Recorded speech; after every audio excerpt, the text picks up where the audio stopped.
කල්පනා කරලා හිතලා ගිහිල්ලා ෂර්ට් එක්කුයි පර්ස් එක්කුයි පොඩි පර්ෆියුම් එක්කුයි අරගෙන ආවා ඉතින්.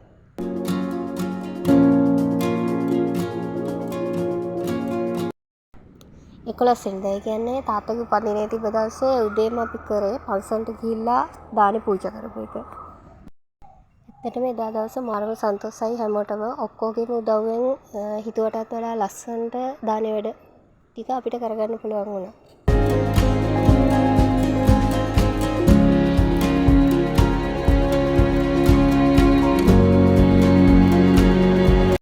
අපි එදා දානේ අරගෙන ගියේ පින්නවල මහමෙවුනා භාවනා අසපුවට. ඉස්සරහට මේ වීඩියෝ එක ඔයාලට වීඩියෝ ක්ලිප්ස් ටිකක් මම දාලා තියෙනවා අසපුවේ.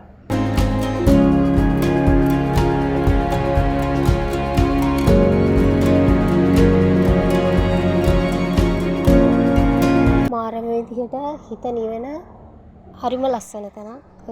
ඔයාලා දවසක ගිහිල්ලා බලන්න.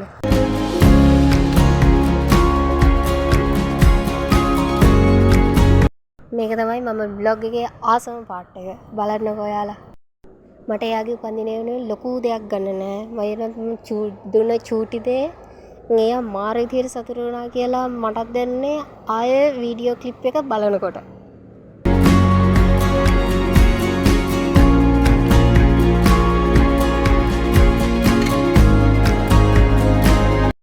අපි දෙන පුංචිම ටොපි එක දේත් ඇති යාළුවට සතුටු වෙන්න කියලා මට අන්තිමට එදා දැනුණා.